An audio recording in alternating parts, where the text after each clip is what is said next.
Master in music, master in music.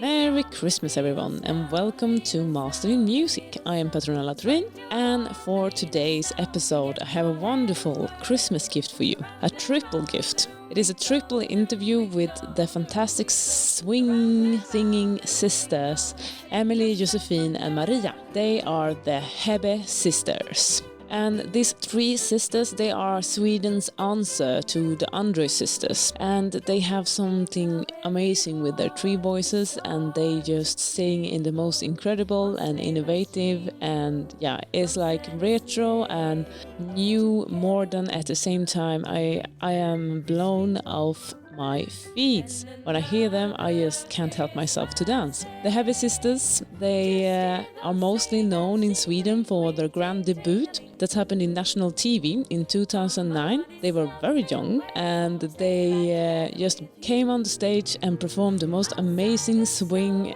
number that I think Swedish television ever have seen. And since then, they have been very busy because everyone wants to hear them on the stage. So they've been on big and small stages in all of Sweden and also in Europe. They are particularly fond of a jazz festival in Switzerland, for example, where they yearly perform. They are also popping up in several TV shows in Sweden here and there, for example Bingolotto. And what happens when they show up? They dance, they are stepping, they are swinging, they are singing and entertaining in every possible and most wonderful way. In this episode, we explore the life of the three sisters, their musical life, but also the life that they live when they are home. Because they live on a farm in Värmland and they are taking care of a lot of cows and a lot of goats and lambs and cats. We're going to hear more about that in the interview. We're also going to talk about performance, about singing, dancing and education, and also about superpowers and sisterhood. How is it possible to work together with your family? We're going to discover all of the secrets and all of the good tips in this interview. I also have the pleasure of presenting them performing live in the interview. So they're going to sing for us in the end of the interview 2 songs, which is really, really fantastic. It's the first time a guest ever do that. So that's writing Master in Music history. Some of the songs are going to be from the new album, who is really, really nice. Is Jazz It Up and Swing is called. And who can not use a little bit of extra swing in their life at these times? I know for sure that I could. And we're also going to talk about how they are handling Corona, about their special performance they do online now, and how you can order a singogram by the Hebbe sisters, and much, much more. I hope you enjoy this wonderful episode. It's my Christmas gift to you, and I hope that we will go through brighter times now in January, so more episodes can come up, because it's a little bit difficult to interview people when you cannot meet them. But for now, I hope that you will have a wonderful time together with the singing sisters. And we are going to listen to the new hit, Jazz It Up and Swing, from the new album. Then we are going to go to the interview. Before, I want to wish all of you a Merry Christmas and a Happy New Year. And now, Jazz It Up and Swing, the Hebbe sisters.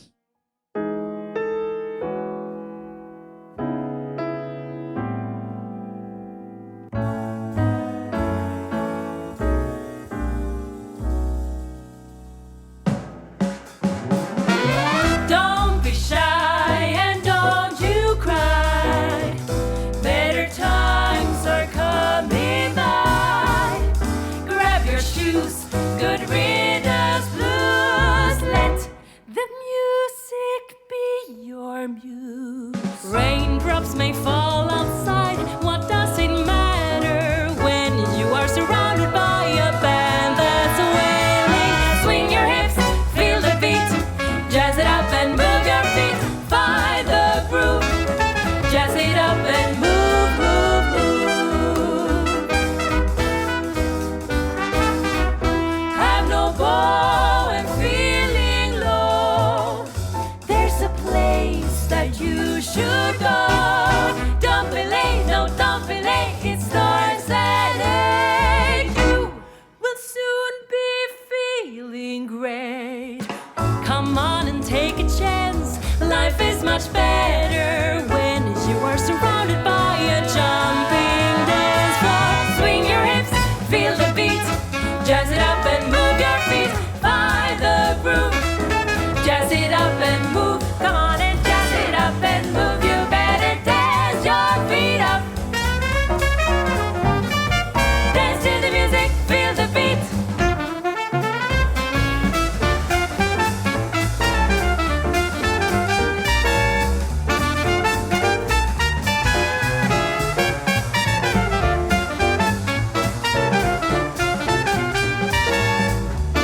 are surrounded by a jumping dance floor. Feel the beat, jazz it up and move your feet. Find the groove, swing your hips, feel the beat, jazz it up and move your feet. Find the groove, dance to the music, feel the rhythm and the joy. So just relax, find the groove, jazz it up and move, move, move. Come and feel the groove, jazz it up and move, move, move.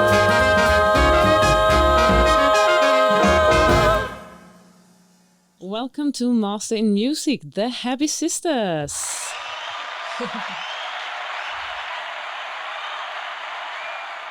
Thank you. Wow, such a pleasure being here in the beautiful Sweden and beautiful Värmland, warm land. Yes.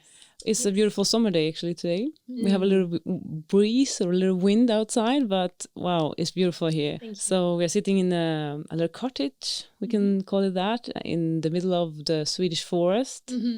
And it's just so beautiful here. There's like big fields with cows, and yeah, it's amazing. Which actually leads me into the first question. I thought I'm going to start a little bit different.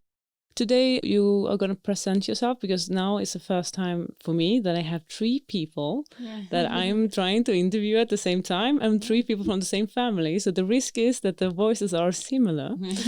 So I thought that we start with that you're going to answer which animal is your favorite animal, and then present your voice and your name, so people can hear the voice and hear the name, so we can like relate to which person is who. Perfect. Should we start with the oldest one? Yes, the oldest one. And my name is wisest. Emily. And my favorite animal, that's a hard question, but maybe dogs. Good one. Do you have a particular sort of dog that you like? We used to have a toy poodle, Oh, but he's not with us anymore, unfortunately. And I'm longing to get a new one as soon as I yeah. have the best opportunity, the best possible way to take care of a dog. It takes a while to Yeah. treat it. And I know. I have had my first year with my puppy, my little wolf. And yeah, it takes a lot of work. It's like having a baby almost. Yeah. Okay, so the middle one. Yes, my name is Josephine. I'm 25. Oh, we didn't say ages, maybe. Oh, it doesn't matter. You can, I'm you can 25. share what you want. 25. She's Middle proud of her sister. age. She's like, I'm 25. I'm 25. Turned this year. My favorite animal, I've always loved cats. I don't know why. I just love them. So we're actually getting new cats in August. Amazing. So we're looking forward to A little meet them. kitten. Yes. That's amazing. So this is my voice. Hello. Yeah. Josephine. Yeah. my name is Maria, and I'm the youngest. I'm 23 years old. Yes, You I'm turned 23. 20, I turned 23. I love many different animals because we are all grown up at the countryside, so we are used to have different animals around us. So it's hard to say, but the first thing I was thinking about was lamb. Mm-hmm. That's correct, right? Lamb. A lamb, Yeah. yes. A lamb. I think they're very cute. Yeah, I love lambs. Did you ever like give them the bottle, the lamb? Yeah. Many times. Many times. And then they like kind of think that you are the mommy, and they will like run after you and like, "Meow." Yes. Amazing. Yeah. That's like one of my best like childhood memories also. Like when I had to give them the bottle and they just love me so much. That's the best thing, guys. That's the best. Next to a dog, get a lamb. That's like super nice. They're so cute and furry. So yeah, let's start where you grow up. You grow up on a farm in this beautiful place in Värmland, in the middle of nowhere, pretty much. I mean, there was like no proper roads here. It's like one-way road, so you have to like stop if you meet a car. And it's such an amazing place and so inspiring. Like I see all the water and all the forest. And yeah, tell us about the growing up on the farm, but also with musician family, because your parents are musicians. So it's like a very rare combination, I think, because most people who have musicians' parents, they live in the city because that's where the musicians mostly live, I think. So tell us about that. And we are very happy when we think about our childhood. Yep.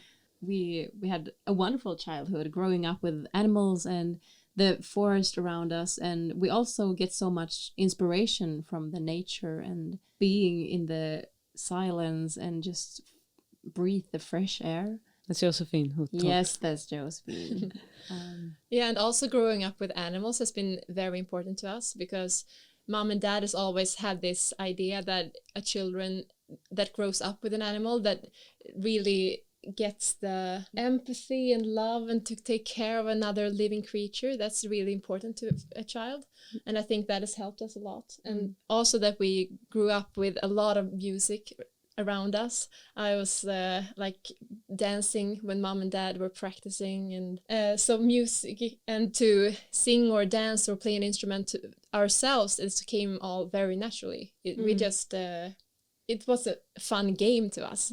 And our mom is a pianist, Ulrika Hebbe, and dad, Lars-Inge Bjallestam, is a cellist. So when they practice, we just, like Emily said, we danced around and we were painting, and so it was all just so much fun. So the music came very natural to us. Yeah, and they are like two of the, in my opinion, like greatest musicians in Sweden, and then decided to like go out to the countryside and bring culture out to the countryside, which I think is an incredible thing, because I know that Lars-Inge was also working in the big cities like Gothenburg, and he was like working everywhere, and also your mother. And then they decided to go to a beautiful place in the middle of the forest and build up a big culture school here. Like they have built actually a musical high school. Which is incredible. Like to create a school like this in this kind of size is just so much work, and at the same time being a high professional cellist and pianist and bringing up 3 kids and having a big farm with a lot of sheep. I mean, it's really incredible. And Lars-Inge has also been a teacher here in Ingesund at the Music Conservatorium or Music High School. I'm mixing languages, but anyway, so they really like brought a lot of culture into the countryside, and I think that's a beautiful thing. Also because I think that nature and culture has kind of really, when it connects, it becomes really good. And I think many of their fellow musicians back in the days, they were very surprised when they suddenly decided to move out to the countryside and stay there in a little red cottage. Because many of their friends, they were staying in Stockholm and all these big cities, but they were traveling around the world from this little cottage. They were traveling even more than their friends. Their friends were like, oh, they're moving out in the countryside, they're being real hippies now. But they explored the world much more than their friends. And they could stay away from home without having very high costs with rent, for example. So to them, that was the natural choice. And so we grew up in that, with that idea, the same idea. And you kind of live a little bit like this yourself. You're still living here where you grow up, which is also quite rare. Yeah, we used to live in Stockholm and like separate our times with the big city and the countryside, and we also studied in Stockholm for 3 years. But now, since the coronavirus has taken over the whole world, we decided to go back home and to feel the nature, to be here together, and that was absolutely a great choice to us. Yeah, Exactly, because now we're not having concerts, we're not touring anymore, because before we had concerts in Sweden and sometimes abroad, and that was amazing. in Switzerland I saw Exactly, they are such a big fans. Yes, we've been there for I think 7 times. 7-8 times. Yes, with the whole family. Yeah, So it's very exciting. So, and it's also, we have always felt that to come home, that's a very important thing. Now we can be together and feel safe together. yeah, and I think I'm curious to know, how did it start? Because no one, I know that we have only one cellist amongst the sisters. Yeah. So, I mean, and no pianist, or how is it the piano skills? well, they're Because okay. you all choose instrument that is not your parents' instrument, right? How did it come, like, how did you not end up 3 cellists? Maybe it's a question for the father, but yeah, exactly. But the good thing is that our parents never pushed us to practice, and sometimes I can feel, oh, why didn't they push us more? So we practiced even more. But also, when I think of it, it's good that they didn't do it, because we all felt joy and like singing is just so much fun for us. So all three of us started playing cello just for fun when we were very young, since Dad is a cellist. But then me, Josephine, felt that, I want to practice more and see how it is to be in an orchestra. So I studied 1 year at the music university playing the cello, and it was great, a great year. But I also felt that I'm not the person that can sit down all day long and practice. I'm more physical and I love to dance. So then I started musical theater school instead and felt this is my thing. I want to move and act and sing, but I still love the cello. And now when you are here, I get inspired that I have to practice now. The cello is waiting for me. Yeah, but you don't combine singing with the cello, like sometimes, sometimes. Not very often, but on some weddings or Yeah, because it really marries very well, in my opinion, of course. Yeah, it's beautiful. It has a beautiful. Also, when your father sound. plays with you, it sounds really great. So yeah. Yeah, one mission is sometimes we have to play a duet on a concert. Yeah, that would be one day. Yes, that would be really great. Yeah. So you did singing, all of you. So how did it start with the singing? Like, was it something that like you started with the cello and then you transferred to piano or singing, or when did the singing start? Like you were always singing, maybe? Yeah, we like, were as children? always singing. It was always part of our lives. And I think I had my first singing lesson when I was about 13, because mom and dad has also been very clear about and very careful about choosing the right teachers. So we've been super lucky with having fantastic teachers from very early age. So and all these teachers have been so inspiring and encouraging, and also focusing on bringing out the natural voice and don't change anything. No. So that's we're so grateful for that. So that's like one of the benefits of having a musician as a parent. Is there more benefits? Yeah, there's many.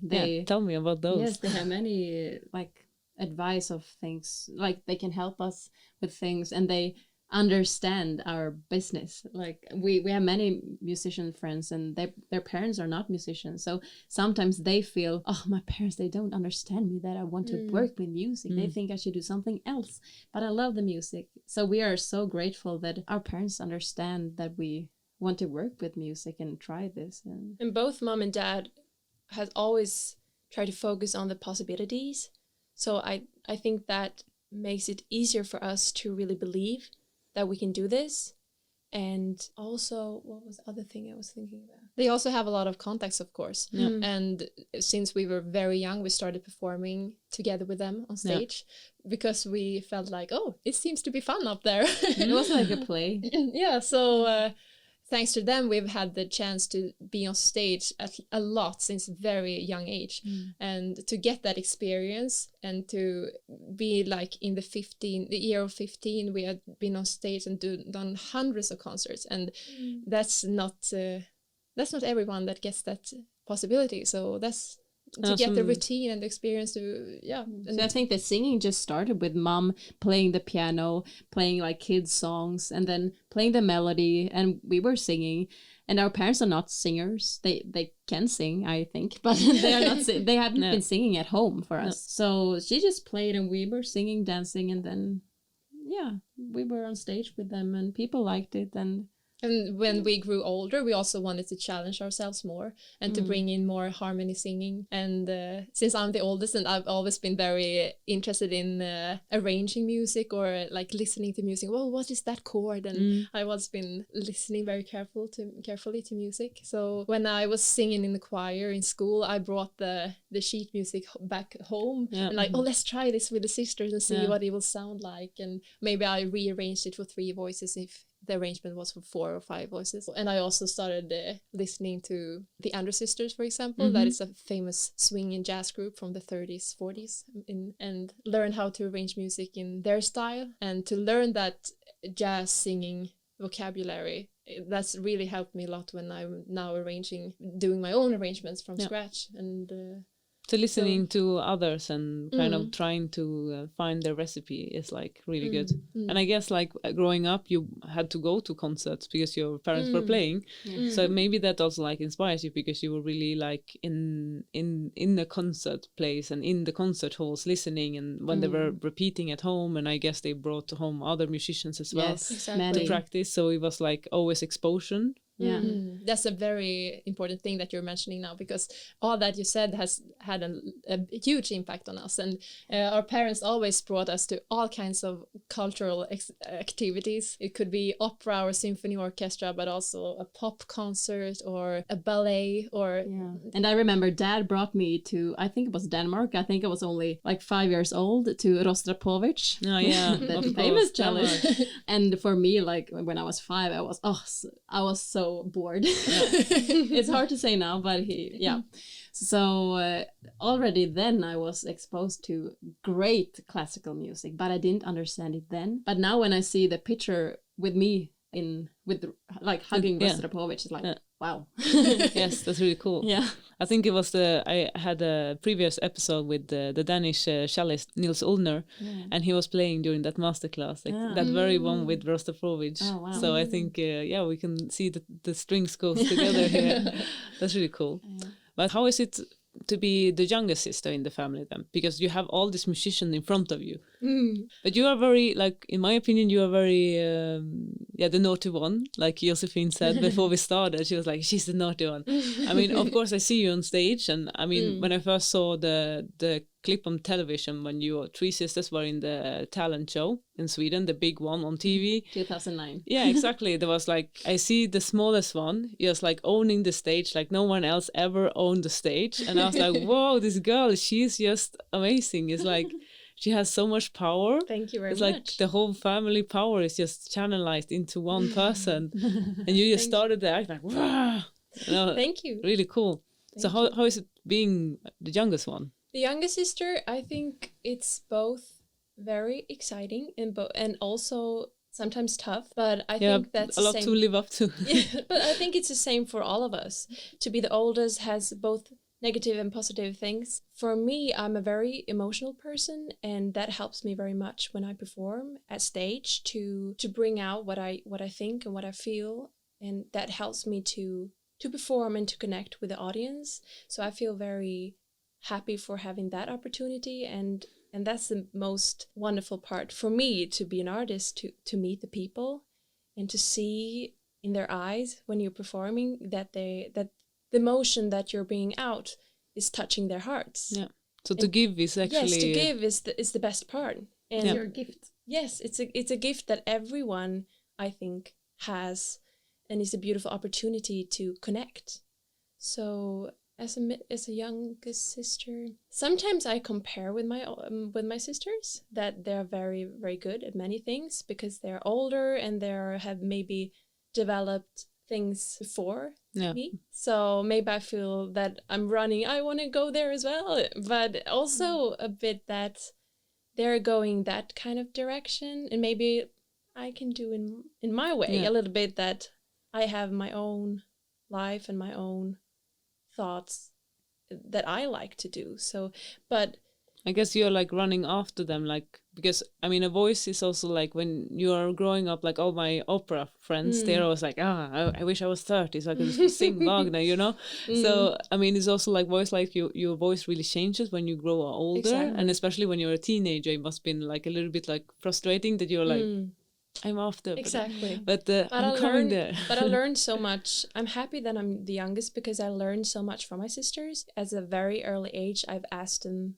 about everything, and I feel very comfortable. I feel very comfortable and loved as to have close sisters that you can ask about everything. And all of us 3 are very one group. Yeah. Because we're working together and we're living together, we're doing everything together. But of course, we're different ages, so yes, we are. Sometimes we have small discussions about people want to do different things. Like, I'm in this age now, I want to do this for these months, and then but maybe we have concerts, so then it's hard to mix sometimes in the ages we are in. Exactly. Sometimes maybe someone really want to work a little bit more, or someone want to work a little bit more less, or someone want to study, or I'm done with the studies. Someone wants to travel alone for 3 months. I want to develop that, or I want to do that course or whatever. But I think all of us are very open, and we talk, and the communication is the most important when you work like sisters. Do you think you became closer because of that you were doing music together as a family, and like do you think that helped you to tie your, because there are many persons that have sisters and siblings that are not that close. Actually, there are many people who hate their siblings also. So I mean, it's not something that comes naturally, that you just love your sisters and your family. Like, you can choose your friends, but family are blood. So Exactly. the music maybe helped you a little bit. And I'm also hearing something interesting about discussion. So I'm thinking, okay, how do you solve a discussion when it comes up? What is the trick? How do you speak to each other? I think one trick is to not discuss together too late, or when we're too stressed or tired or hungry, all that basic things. Also to listen to each other, try to be positive when one sister has one idea that was a bad idea, to try to lift each other as an individual person, and then together try to, maybe if you don't like that kind of idea, okay, Josephine has an idea, I don't really like it, but maybe, and I have another idea, and then maybe we can try to meet in the middle. So we try to, sometimes it doesn't work, sometimes we fight, and we're sisters, so that's life. But mostly we don't have that many discussions about the music we sing, or it's mostly about other things. It's been What to wear. Yeah, it's not. it's been challenging to now, since 2 years, I think. Since 2 years we've been doing this full time, because before that we were all studying and doing concerts. Yeah. So during these past 2 years we've been trying to make this as our everyday job, as our living, and to do that. And We realized that it's hard, but also so good that we are sisters. But also, since we are a family, we can work 24/7. Yeah. So during these 2 years, we have really tried to learn, okay, how to work with this and like make a schedule so we don't talk about the work all the time, because that can also be tiring, and then it can start a discussion during the dinner if we talk about the work. So it's better to, okay, now we talk about work, and then we do something completely different. And to have time together, not working, to have semester holiday together. Do Maybe things it's that good we with like. animals then, that you have to Yes, like totally change topic and like, okay, but who is gonna give Lennart food Exactly. today? You know, like We have 2 goats, Billy and Willie. Billy and Willie. Yeah, for example, because I mean, for me, is very therapeutic work. Also with animals, because if you clean something like their little box or something, it gets clean and it's done. Because music is never done. It's not. It can always be a little bit better. It can always, and that's like kind of why we love it, because it can always become better. But when it's clean, it's clean. You know, sort of. And when the animals are fed, they're fed. It's very like nice therapeutic.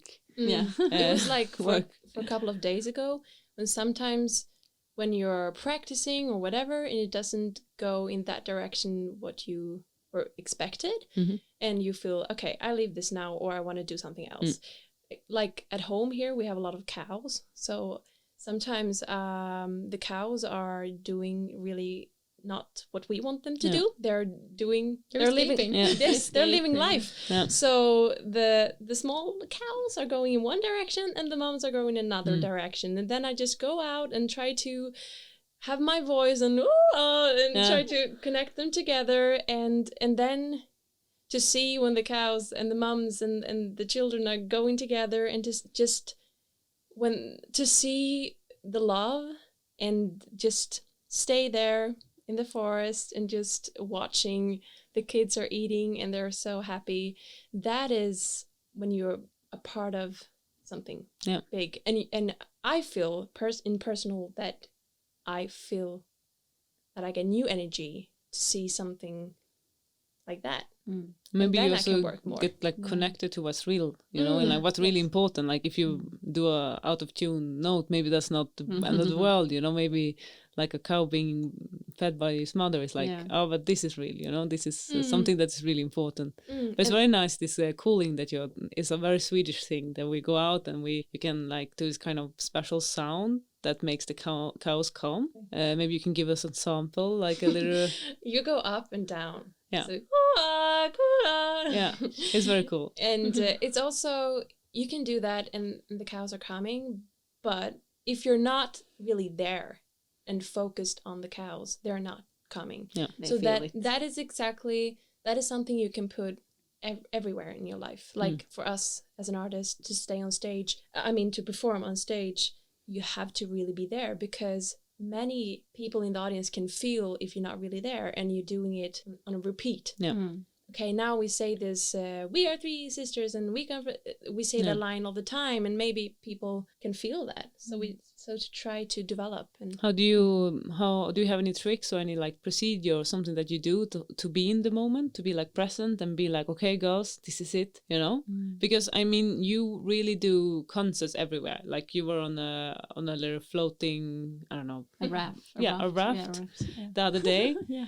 in the middle of the big river, the Klarälven. Klarälven in Yeah. Karlstad. So yeah, I mean, you were there, and then sometimes you're on the TV show singing in front of like a live studio audience, and sometimes you are. I'm guessing now, because I would think maybe an elderly home you could also be in. I'm sure of that, and maybe I also saw that you were singing for the goats. So I mean, you have a very different kind of audience, and sometimes maybe you're in a smaller place somewhere in the middle of Värmland, because you did like a tour here during Christmas, and then you have a different audience, and sometimes you sing in front of the very academic conservatorium teachers, maybe who listens with their intellectual mind. So how do you do to be always present and always giving everything?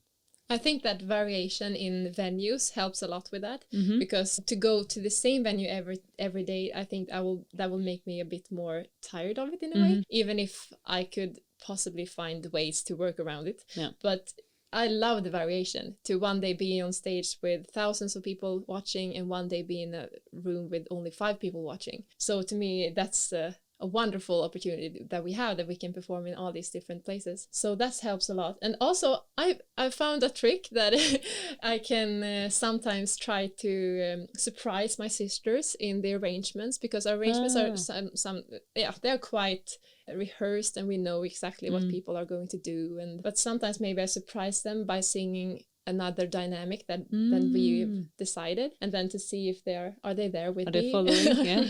and maybe to get back our focus, or I just try to focus on people in the audience, like now I'm singing only for you, and I really want to like touch your heart and to see you smile even if you're sitting there with your arms crossed. So to find all these small little tricks, but also the preparations, of course, is really important, that we are prepared when we enter the stage, so we don't have to think about the lyrics or being nervous about what to do. So being prepared, and not only about the musical material but also your physical appearance. Yes. So and also the mental appearance, of course, that you've been sleeping and not being too stressed, or had a good meal, or done your physical exercises, your vocal warm-up. All that preparations is really important. But I mean, you are very prepared. I see you, like, you look incredible, beautiful. Like, everyone who I showed a picture of you, they're like, what? You know? thank you. What genes do they have? I was like, that's very good genes.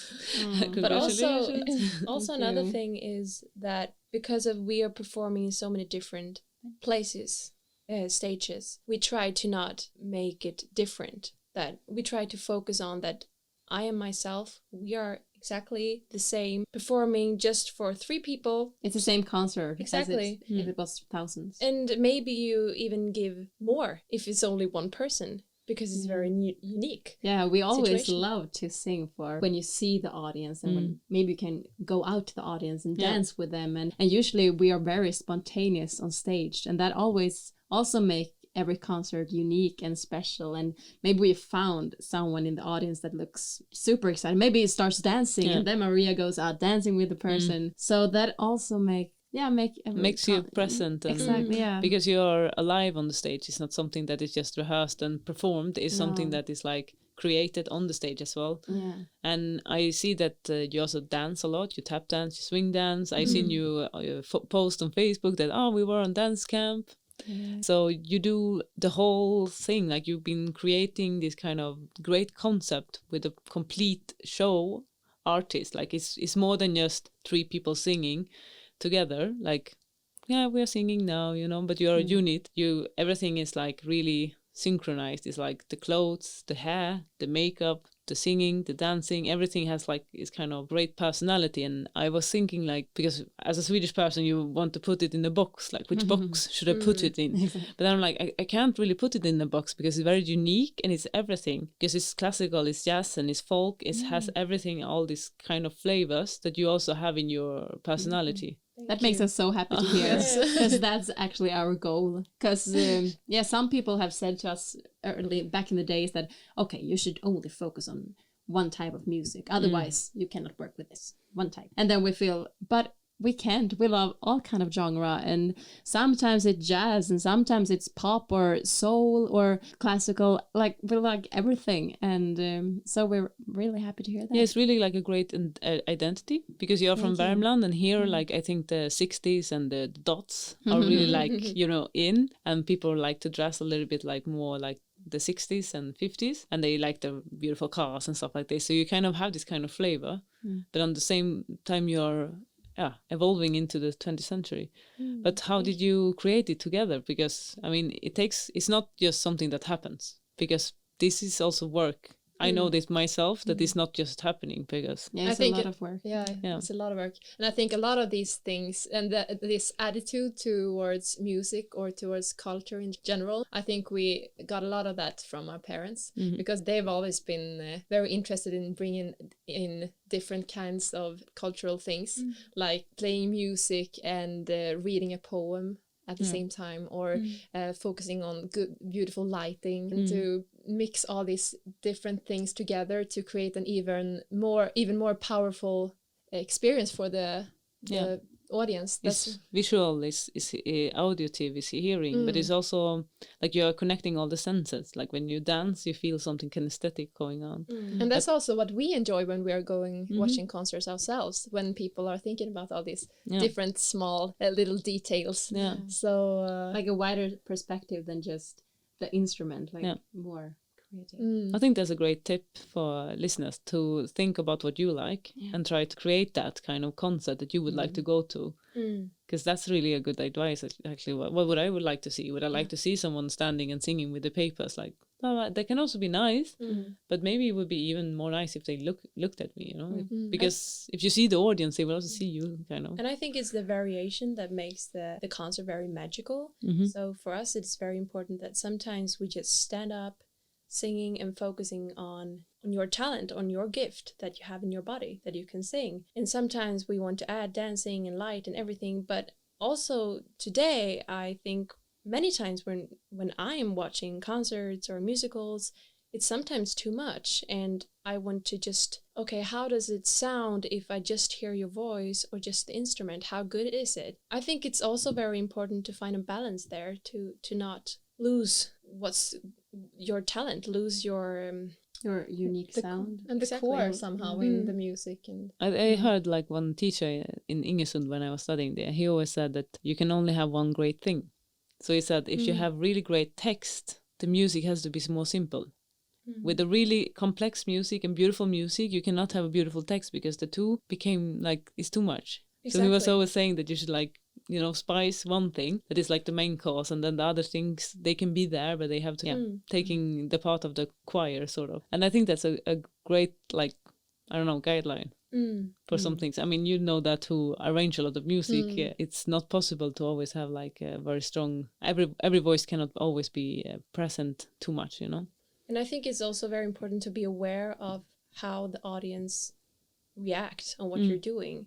Because you can just act and show so much emotions and do that and that, but maybe it doesn't connect with the audience. So for me, example, that has I express a lot with my face, and I don't want to lose what's me, but sometimes I realize that if I do too much, I don't really touch I don't really get the connection with the audience. So if I'm more Relaxed. relaxed In your body. in my body and not doing too much, Yeah.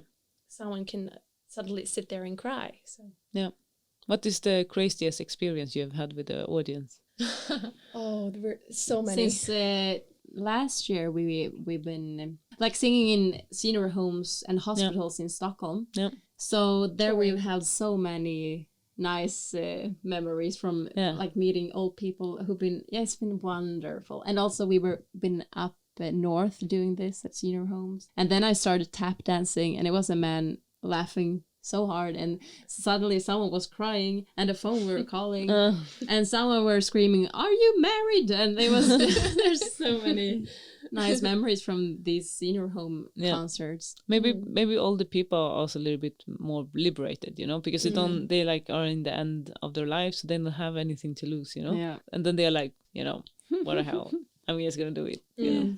But I also, from another concert to another, I remember when we had a concert in Switzerland, we had many great concerts there. And then it was like a concert hall. It was very beautiful. And all the audience that were there was a lot of businessmen, and they were very focused. And then suddenly I was a little bit like, I really want to wake them up and to see if they can come with us. Yeah. And That they look so strict. And that we can do this together. And then suddenly they changed their eyes and their faces, and it just, everything became so magical. They started moving a little bit. And that's nice. Oh yeah, mission completed. Yes. That's awesome. Because we really want to spread the joy and happiness with the music, and we feel it's very important today as well to with the joy. And it's a tough time, especially now during Corona, but the world it's so many things happening, and also to create this unity, like Maria was talking about, that we finally got the chance to unite these people and to bring them together with us. So we create this wonderful like musical bubble that we can all be in. And that's also one of the most beautiful things with performing and with music, that you hopefully can make someone feel a little bit less lonely just by doing that you can invite him or her to your world, or to this to forget everything and just be there in here and now for one moment. And to do that with old people, that's been so meaningful, and it's been so beautiful to do that. More people should do that. Sometimes the musicians have a goal that, okay, I want to sing for and play for thousands of people, and that's our mission. I want to be famous. Yeah, to be famous. But you also have to start somewhere, and we felt that all musicians should sing more for old people, because you get more, I don't know, like grounded, and you see the real people, you meet them, and it's so unique. You get so much back. Many artists maybe think, oh, they're just sitting there and they're sick and they're but they can really be there, and they can be a lot more crazy than person that is full, fresh, and not sick. And it also makes you feel gratitude, and makes you think about life and death, and reflect about these big questions. And that's really important to meet us sometimes, that not all people are as lucky or healthy as we are. So to get a reminder of that sometimes, I think would be important for all people. I totally agree. I mean, I'm in this organization called Musik Young for Old, and it's like an organization that we have in the Lingburg, where I live. It's probably the same like in Stockholm. Yeah, they like organize, there's an agent who is organizing concerts. The biggest problem that we have had is that there is no money, and like we are trying to get like money for it and so, but we get very little supplies for something, because no one wants to put money into old people, which is crazy, because they created the world. They gave us so much, and I mean, we should show some kind of gratitude to them.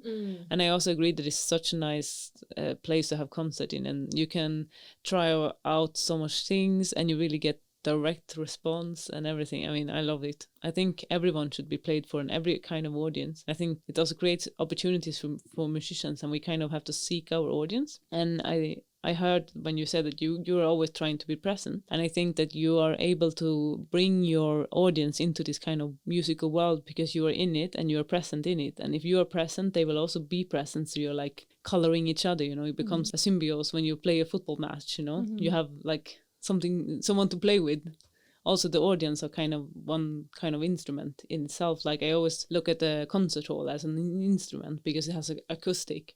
Because most of the time I play without any speakers or so, and then like every concert place is a new instrument I have to play with. If I am in a big church with 10 seconds of after sound, then I have to kind of work with this. I have to play slow, and if I'm very dry, I can I have to create sound because there is nothing here, like so dry. So that's also something to think about that you gave me now. It was really cool. So what do you do when you are nervous? Because I think you get nervous sometimes, right? Sometimes. Not very often, but if we have a brand new arrangement, brand new choreography, and everything is new. Or a very important performance, yes. like in television. Then we are very nervous. We feel that, okay, it's now or never. Don't mess up. We have to do it right. And also, I can get very nervous when we have concerts in English. All the presentations is in English. What do you do then to not be nervous? Like, how do you handle it? I try to think about that we have been doing this for so many years. And also that we can feel more comfortable being 3 people on stage, or maybe more if we're performing together with a band or with our parents. So you get a lot of support and strength from each other. Being a solo artist, I guess, is much more challenging in so many ways. You have to stand there alone, and also think of what is the worst thing that can happen. And when you think of that, you realize, okay, it's not that many things that can happen. And as Maria said, we've done this for many years, and think of that and all the concerts you've done. And then, okay, let's do it this time as well. And just have fun, even if it's hard to think of sometimes. And does it contage? Like if one is secure, the other ones are also, okay, it's fine. Or is it like if someone gets nervous, do you also get nervous? Or how do you... It could happen. Sometimes. Yeah, but we help each other and support each other there as well. I can imagine like if someone gets nervous, the 2 others will like support it, and then it's the other person's turn to be nervous, sort of like people do when they are in grief. Because if you look at family who grieves, normally it's like one person who breaks down, and then they are supporting that person, and then it's another person's time when that person is done. I mean, you kind of take turns, and then you can always support each other. So I guess one of the best recipe that you have is actually that you're best friends and sisters, so you have like support from each other. Yeah. And I mean, you grow up together, so you can really like put paper black and white and say like, yeah, but Emily, do you remember this time? Yeah. Or you did this really good, But I think it's very important to get to know yourself. What do you need to do to make you feel the best and to not get nervous? Because it's very individually. All of us 3, even if we're sisters, we can do different preparations. But I can get even more nervous if I haven't done a good singing warm-up, if I haven't done exercises for my body and all that kind of basic things. And also for me it helps to breathe, because when I get nervous I stop breathing, or I breathe very fast. So before I go up on stage, if we all 3 are nervous, sometimes we take our hands and just close our eyes. Deep breath together, and then we feel more connected and grounded. So we try to develop what we need individually and together, so you never finished. And you can need different things in different situations also. So to trust your routine, that you have done a lot of performances, but also to all this routine helps you get to know what you need in all these different kind of situations that you can be exposed to. So you're talking about a lot of exercises. So now I want to know, what do you do to take care of your body? You were mentioning eating good, but what do you eat? So give us more details. Maria is our private chef, actually. The private chef, wow. Emily writes the arrangement and Maria is the chef. Yeah. So what do you eat? What is a good prep for a concert? Like what is... Not too heavy, I believe. And not too much cream or fat. Fat food. Fat food. Yeah. Do you have a favorite? Like a favorite? Yeah. Like this is the grand meal.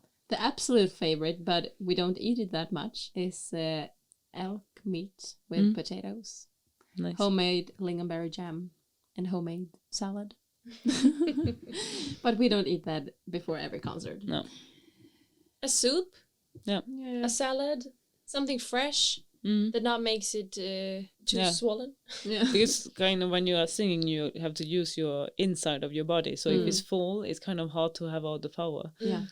In my opinion, like I also don't like to, if I have to sing something that it's too full, then I'm like, Yes. Exactly. And a lot of vegetables and fruits and different colors. We try to think about that, because if we're having a long concert, sometimes we can have concerts like 4 acts in one night. And if we just had we could never had just had a McDonald's, because 1 hour later we're all hungry, and that we have to be more professional than that. So we have to eat really good food so we can be professional to our audience, because we have an responsibility to give them the best.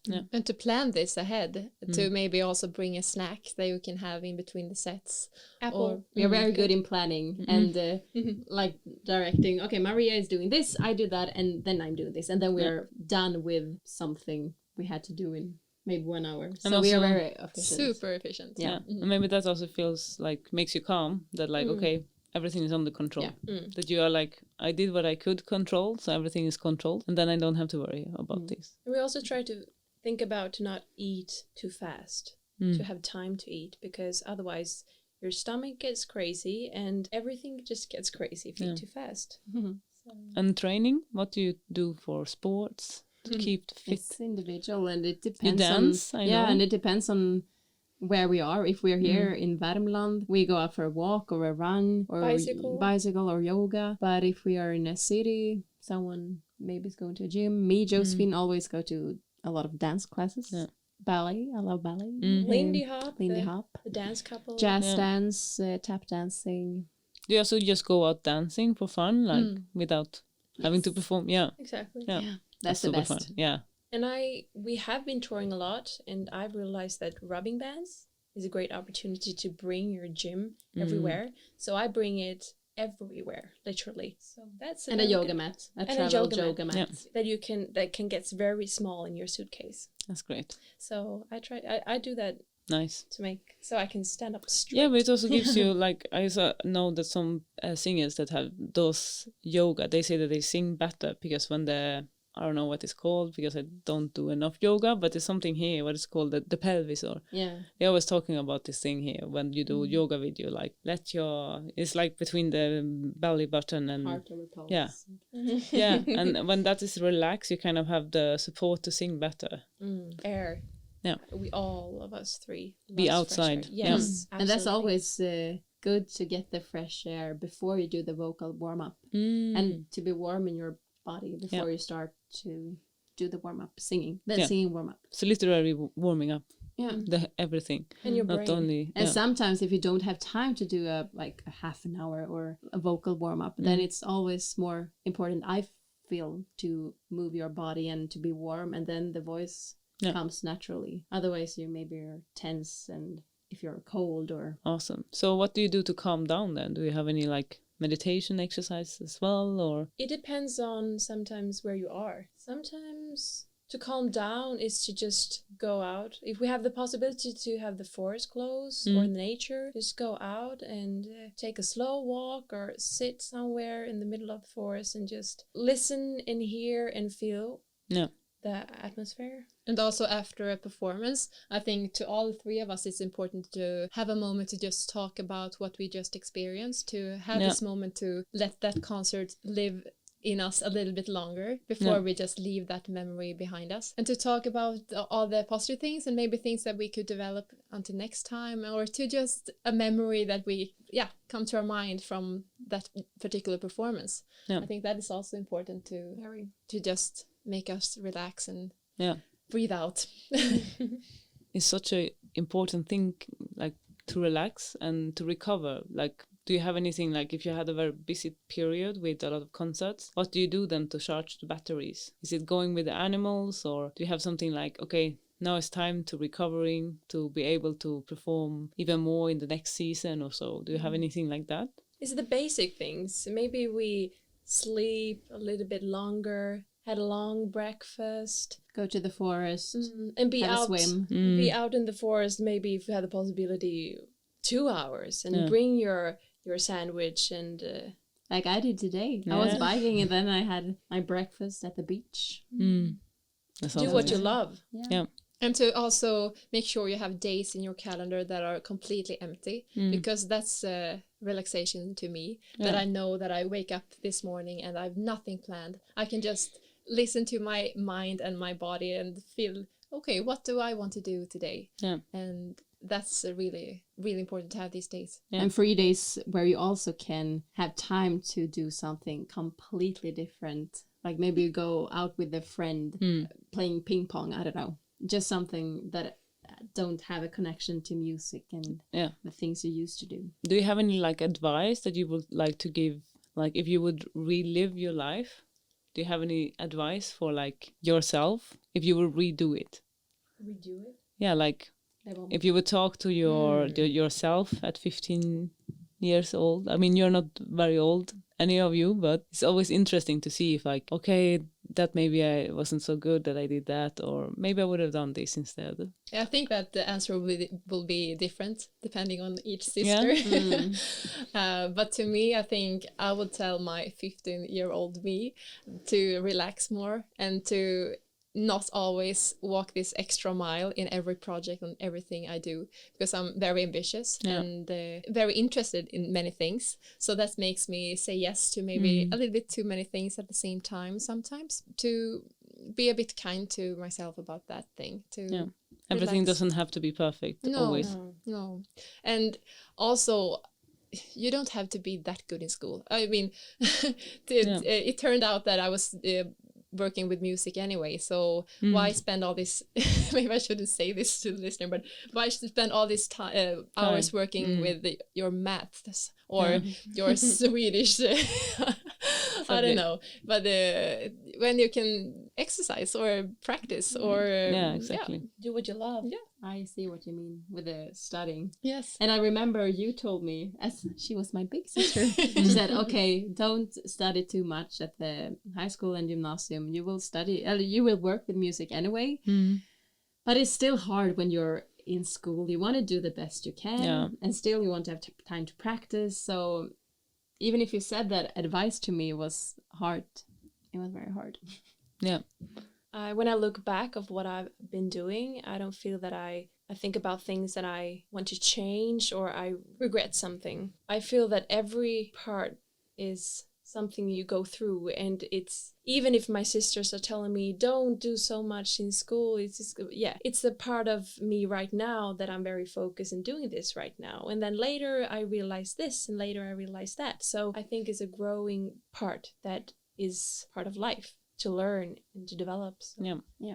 Is there something like, I mean, you did a lot of educations and you did a lot of schools and music schools and everything. Is there something in those education that you thought that maybe I could have used more of this? Like, because I mean, for me personally, I think that every school has really good things, but sometimes I feel that, okay, maybe I could have used this in my education, because educations are a little bit slower in changing than the society, because society is always changing very fast. And then the schools are like, oh, okay, like 10 years after. So is it something that you would feel, because you're all kind of fresh, educated? Is it something that you felt that, oh, I wish they did more focus on this. I wish we had more of that. Yeah, I think it's always so important that schools should bring more, when you have the chance to learn about like working as an independent artist, like how is the music business, and the music, learn more about the music business. Sell concerts, marketing, all these things that is a huge part of the work. It's a huge part, and we feel that, okay, now we have had a week and we've been sitting so much at the computer, but we want to sing, we wanted to be on stage, but the computer work takes so much time, and we've learned so much on our own, which is we're happy of, but to learn that in school would also be good, I think, because the digital world is so big today and it's changed all the time. So I think that would be a good thing. I believe that the social part, the social connection today, that it's maybe a course in school or whatever where you talk and get a little bit different tips and advices how you can connect and how to be a good person. I totally agree with you guys. I could have used that so much, because I think now the music conservatorium and music schools, they kind of educate you to be in the like already made music institutions. Either you become a music teacher and you're in the music school, or you're in the orchestra and you play in the orchestra. But the music industry doesn't look like that anymore. There is so many more profession in the music than what they are educating us to be. And then they are complaining that musicians are not having jobs. But I'm like, yeah, but you're educating the same musician. And if you have the same musician, of course, it's going to be a big competition to be in the same job, because there is only that kind of, there is a limit to the need. So that's a little bit what I'm feeling, and what I'm trying to teach my cello students as well, to like, okay, what do you actually want to do? And also my mental training student, obviously, because that's mostly what they want to have an answer to what they are, what are they going to do. So that's really interesting, actually. There's many possibilities. Yes, there is. As a musician, some people see it, it's so hard to be a musician. They only be in an orchestra, but there's many things you can do. Yeah, and I believe that if you talk to people and bring out your humble side, but also the same, to be very clear of what you want, and that you really feel, I have a love and a passion for this. I really, really would like to do this, and I really mean it. I think to have that connection, I think so many possibilities can grow. Yeah, definitely. So what are you dreaming about? What is the dreams? The heavy sister dream? Have a big show with a great team, like choreographer and director and everything. Because at the moment we do all the things our own, but we also sometimes book a choreographer or designer and things like that. But just a big show where we do all these different genres. That would be nice. And to meet new people from different cultures, different countries, when this corona has been calmed down. Conquered.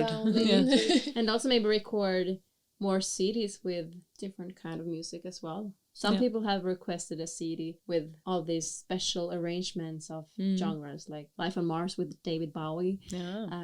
So maybe more CDs and more material. Is it a lot of politics with covers because there is rights to some music, and I mean, probably you know that Emily, who is doing the arrangements.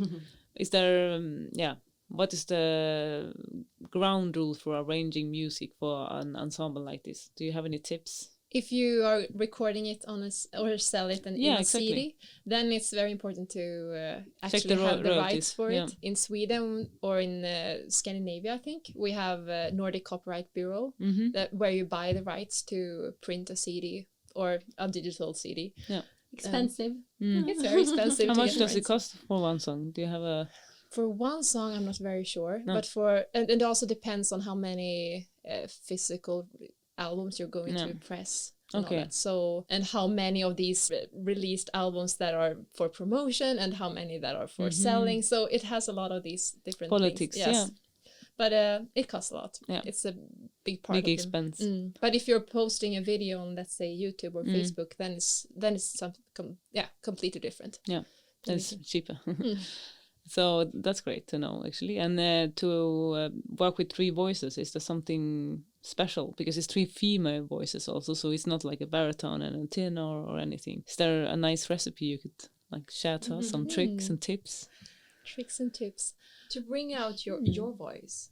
Yeah. To know what is comfortable for you and what is your strength. And then to mix that together and then be aware of what is the sound. Yeah, go outside yourself and listen to the 2 other, because if you're a soloist, you're always so used to hear your own voice and I sing like this and blah, blah, blah. But it can really help if, I move my ears to the other 2 people now, and then you sing much better and the harmonies get much closer and just a better sound. Yeah, that's cool. So listen to each other.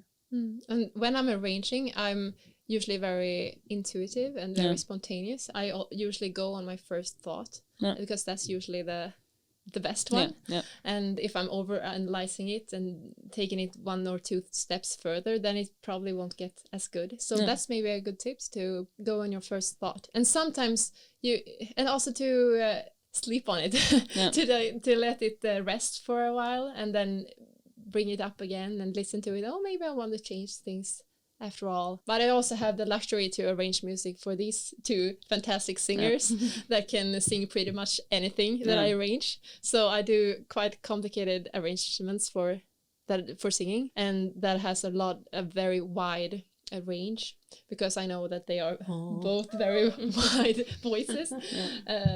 And that's also... But it's challenging and fun. Do you also sell arrangement? Not yet. Not yet. But people have asked. Yeah. I mean, a lot of people who do this kind of amazing like arrangements, they can also, like, people want to do the same. They see it and they're like, oh my god, this is amazing, I would like to inspire. They could sell it. Yeah. Maybe that could compensate for the money for the the CD. Can be a good equation. So what is do you have any good practice tips to learn fast? I like to, if I have a song, first of all, I look at the text and just read it. And after I've read it through, I look, what is it about? And then later I learn the song and the melody and take it step by step and not stress it through. And then I can put it together. So to not do everything at the same time, to have patience, maybe. And make pictures in your head. I think that's important for any instrument, that you feel that, okay, this music touched me in this way, and get pictures of what you're playing about or singing about. And to also let these pictures appear maybe in different ways, and to let them develop during the process, and to maybe get clearer during the process. So yeah, that's an important part as well. I think that's brilliant. I mean, for me, as a mental trainer, I've been investigating this a lot lately also, because I was learning a program totally without scores. Text, and I was singing and playing chords, and I was like, oh, am I going to do this? Then I really put my methods to the test. But really, like people who win this kind of memorizing competitions, you know, like they are in Europe, like memorizing competitions when they memorize, and they are in the Guinness record book of memorizing. What they do is actually, just like you said, creating pictures. So for example, if you're gonna ain't no mountain high enough, then they will like probably make a picture of someone measuring a mountain, but they will do it in an environment that they know. So probably they will do like maybe a hill outside here, you know, and then exactly you will remember it because it's the hill where the sheep are on, or, you know, something like this. To connect it to something that your brain already has stored. Exactly. And then a picture. But also I think it makes it more alive, because then you're already telling a story, instead of just repeating words that you learned, you know? Yeah, it's so important to tell the story, like you say, and express the emotions, because I feel that is what music is about. And of course, it's very impressive if someone plays a piece super fast and it's like, oh, wow, how can this person play that? But when you really feel that music gets your heart, it's really beautiful. And also, all of us have been study classical singing, and sometimes when I sing a song, oh, here it is, one part that is very complicated, and I know it, and I come to that part, and I know it's going to be hard, and then I know and learn that this is the difficult part. So I believe my teacher, or all of us, we have one teacher, he's 83 years old. He's an old man that is amazing, and he always... It's Anders Hallberg, yeah? Anders Hörngren. Hörngren, Hallberg. And he says that if it's a part that is complicated, we have to work with that, to not think. And then I maybe move around, I maybe take my hand and paint the wall, and to try to, or just feel, what is the word right here? Maybe it's something that I can bring out an emotion and not think the technical part, because then you can...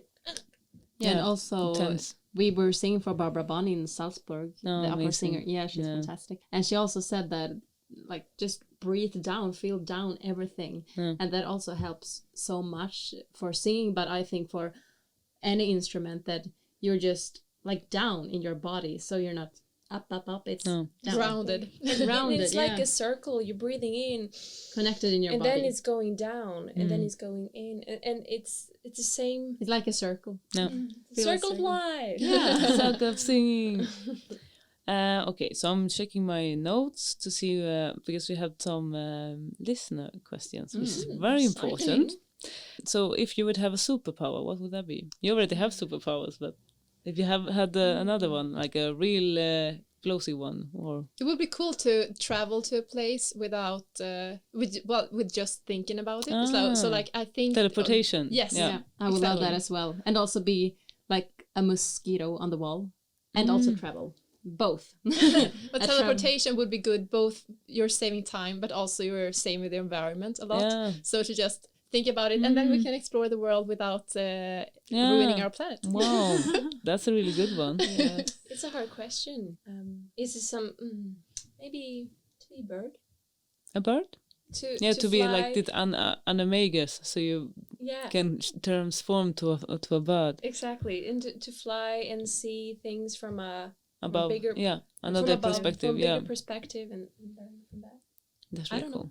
That's good superpowers. So we have one teleportation and A small mosquito on the wall. mosquitoes. So it's also flying, sort of. They are a Yeah. little bit, enchanted by the flying and the bird. That's cool. So how can you combine, like, how can you not fight? Was one question.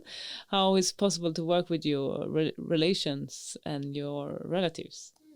Because you must be like sometimes, because you know each other so well that you will probably also be able to say like, how is it? It can't be always easy to be professional, you know, because between each other you're also sisters, so you're kind of like family and professionals together. But like as a professional, probably some things you wouldn't do. Yes. Yeah, But- sometimes we Slam say, the door. yeah, but we say bad things to each other and we can hurt each other. But also when that happens, we usually always know that, okay, that person is tired or hungry or stressed or it's something. The hungry, yeah. Exactly. So we are not mean people. You become a diva when you're hungry. And Eat we the know each Snickers. other's triggers Yeah. quite well, Mm. and to go back to the basics once again. To stay And kids.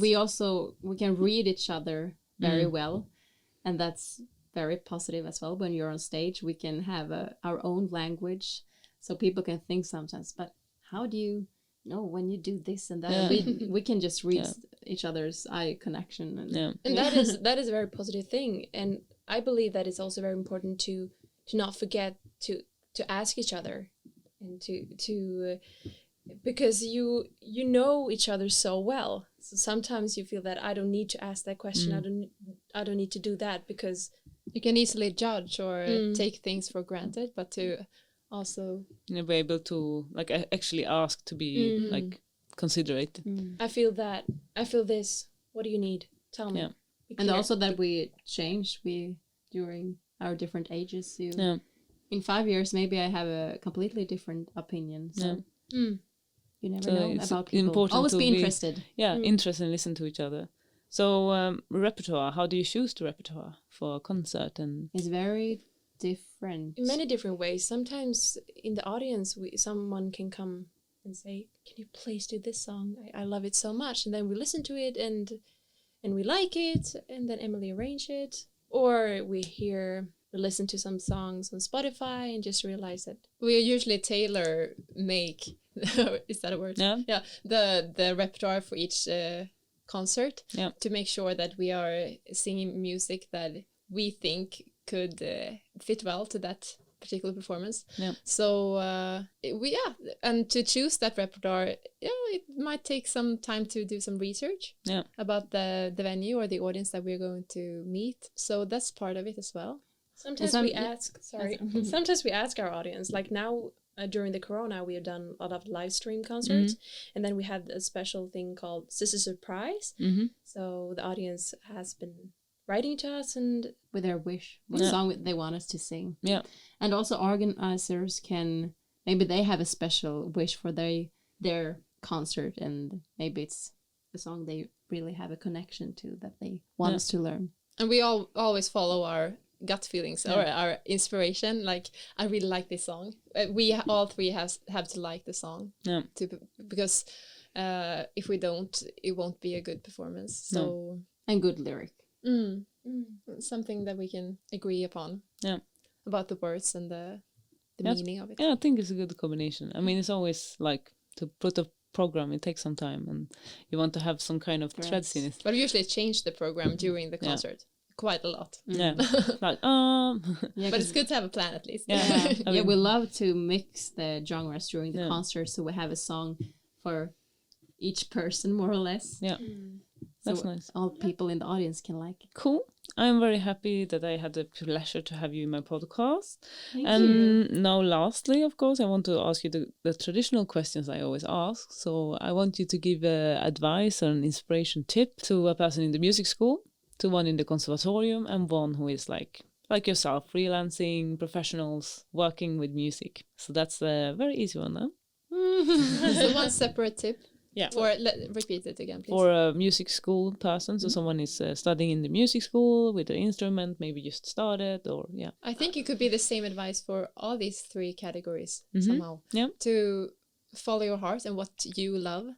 And that could be choosing the instrument you want to play, or choosing the repertoire, or choosing the venue to play, or to just follow your heart. No, I really can't practice today. I'm too exhausted. Yeah. Or listen to your feelings. And I also think if you're in school, it's very nice with this bubble you get when you're in school, but it's also important to do other things outside this bubble, and maybe you get new contacts and just do something else as well. Go to concerts. Yeah, go to concerts and be curious. Yeah, that's very important, because otherwise you are in this bubble and suddenly you're done, and then what just happened, and there's like nothing. So do other things during school that can inspire you in different ways. And I believe that sometimes you can get it's beautiful to be very focused in one thing, maybe your instrument or something that you're working with, and that is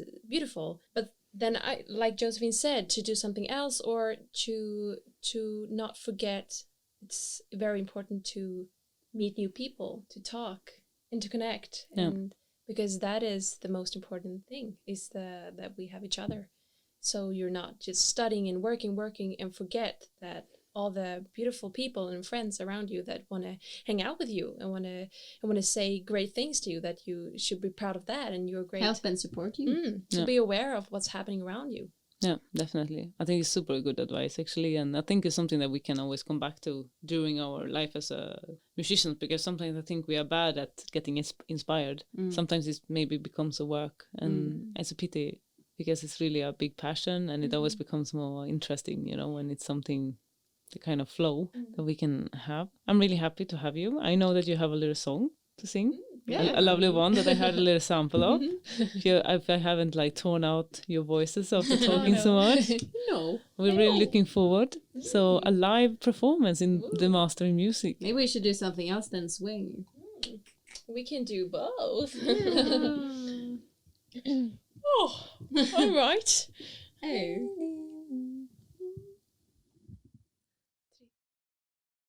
Dun dun dun dun dun dun dun dun dun dun dun dun dun dun dun dun dun dun dun dun.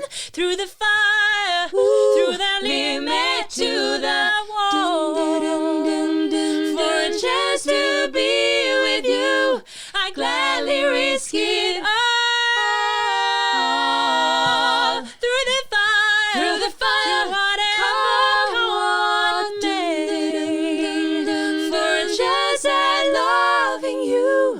Take it all the way, right down to the wire, even through the fire.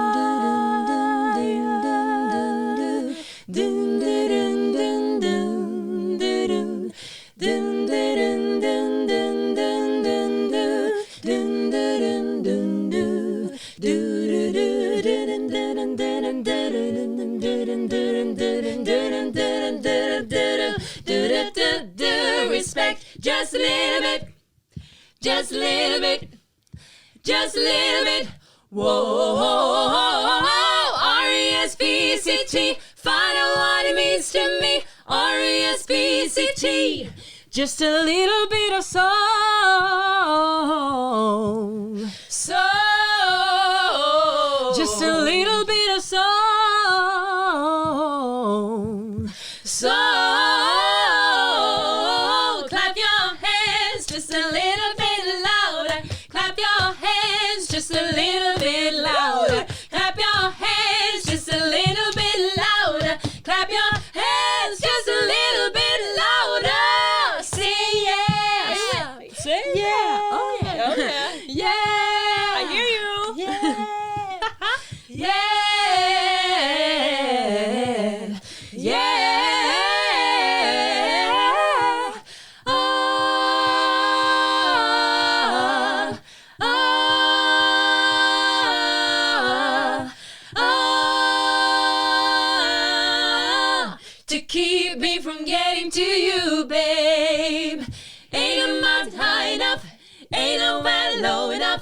Ain't no river wide enough to keep me from you. Ain't no mountain high enough. Ain't no valley low enough. Ain't no river wide enough to keep me from you. Ain't no mountain high enough. Ain't no valley low enough. Ain't no river wide enough to keep me from getting to you. Ain't no mountain high, ain't no valley low, ain't no river wide enough, baby. Ain't no mountain high enough. Woo, woo, woo. Awesome. Yes, we can do a little, maybe a short swing song from our new album. Yes, you have a beautiful one. A beautiful album. And where can we find this album? Exactly. Where can we buy it? We have a web shop on bigcardle.com. So you can find it on our Instagram bio or Facebook page and also on our website. But the easiest thing is just send an email to us, info@thehebbesisters.se, and we will sign a CD and send it to you. It's a very cool CD. Yeah. Yeah, the artwork is quite cool because the cover, it's actually a painting of the three of us. So, awesome. And it's about, it's beautiful. Made by this amazing painter called Daniel Andersson. Wow. So it's a jazz CD that we always dreamt of doing. So now it's in our hands finally, with the jazzy songs and in special arrangements by Emily. So it's an album for everyone. Yeah. I think. A good Christmas gift maybe for the future. I mean, I'm thinking ahead. Yeah. And we also have a Christmas album out there, or a summer album together that we recorded together with our parents. So we have 3 albums out there. So text us and we will send it to you. And they can also they can follow you on Instagram, who is Hebbe Sisters, and Facebook, you have Hebbe Sisters as well, and YouTube channel. Yes. Then they can listen Hebbe to the music. Sisters, The Hebbe Sister, So that's really a cool place to follow you. I think you do a lot of fun things. You did a lot of fun things with animals actually during the quarantine, because you were in the music competition in the radio, and I was following and I voted, and it was super cool. So I think, it's a lot of fun things going on there as well. An extra material place, but also to follow where the concert comes and so, because it's uncertain times, so it's hard to send you to any particular place if you are an audience who want to listen to you. But we will check it out and listen and keep our eyes out and ears out for you. Thank you. And if someone would like to have a special video greeting or a special video, that we're actually doing singograms. If someone's having a birthday, or if you want to just make someone feel a little bit less lonely or something, then you can ask us to send them a little video greeting when we're singing something or saying something of your choice. So, and that's a wonderful thing to do. So just text us if you're interested. Yeah. Or we can do a live streamed concert. We actually were taking part in a Zoom conference call as a band. There's many possibilities. So like sofa concert at home. So that's also possible for people who want to have some music. I think it's a great idea. And we have the equipment now since the coronavirus made us have some extra time. So we bought the equipment we needed and learned the basic things to make a quite high quality professional video live stream. That's the best. So sing along, and thank you so much for being here. Okay, I'm so happy that I vanished. So thank you so much. Thank you. Okay, one last song. Jazz it up. Swing. 1, 2.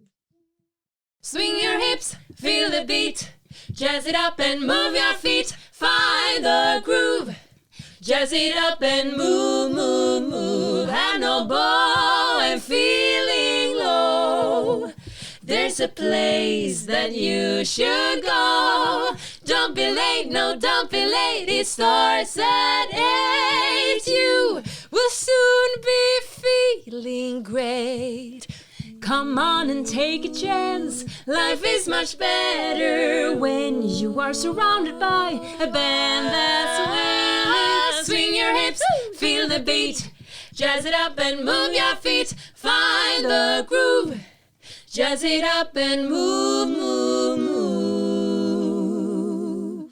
A song written by the big sister Emily. Jazz it up and move, folks. Thank you so much from the Hebbe sisters. Bye bye. Take care. Bye. Thank you.